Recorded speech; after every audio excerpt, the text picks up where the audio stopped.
মালিক, এই যে আপনার জমির দলিল। এই নে, আমার 20 বিঘা জমি তোরে দিয়ে দিচ্ছি, তোর 3 বিঘা জমি আমারে দিয়ে দে। বড় ভাই, আপনি তো একটা শয়তান লোক।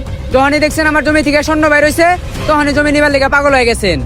এই যে জমি কাগজ তোর নামে লেখা দিলাম, আজ থেকে 3 বিঘার মালিক আমি, 20 বিঘার মালিক তুই। এই নে কাগজ। মালিক, মুরগি তো জালে ফাইসে গেছে গা, কাম হয়ে গেছে গা, এন থেকে কাইটা পড়ি। আচ্ছা বড় ভাই, তোমার লগে আমি ঝগড়া করবার লেগে চাই না। তুমি বড় ভাই, তোমার খুশিতে আমি খুশি। এই জনি সিং, স্বর্ণগুলা নে। হ মালিক, নিতাছি। এই ছোট দাঁড়া, স্বর্ণ নে কই যাস? এই স্বর্ণর মালিক এখন থেকে আমি। তোমার মতো শয়তান ভাই আল্লাহ যেন কাউকে না দেয়। চল জনি সিং, যাই গে। হ মালিক। বাহ মালিক বাহ, কি সুন্দর ব্রেন খাটাইছেন। আব্বা তো মজা করে কইতো ওই জমির ভিতরে স্বর্ণ আছে, কিন্তু বেকুব ভাই তো আর এটা জানে না।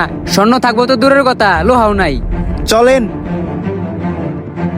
আই চুদলিং পং, তোর বাবির স্বর্ণগুলো দিয়ে আয়, আর বাকি যেগুলো জমি আছে ওগুলো খনন কর, ওনে শুধু স্বর্ণ আর স্বর্ণ পামু। আচ্ছা, এখনই যাই খুঁজতাছি। মালিক, এটা তো আসল স্বর্ণ না, এটা তো নকল স্বর্ণ। হায় হায়, আমার ভাই আমার মুরগি বানাইছে, তোগর পাল্লায় পরে সব হারাইছে, আজকে তোগর খাইছি।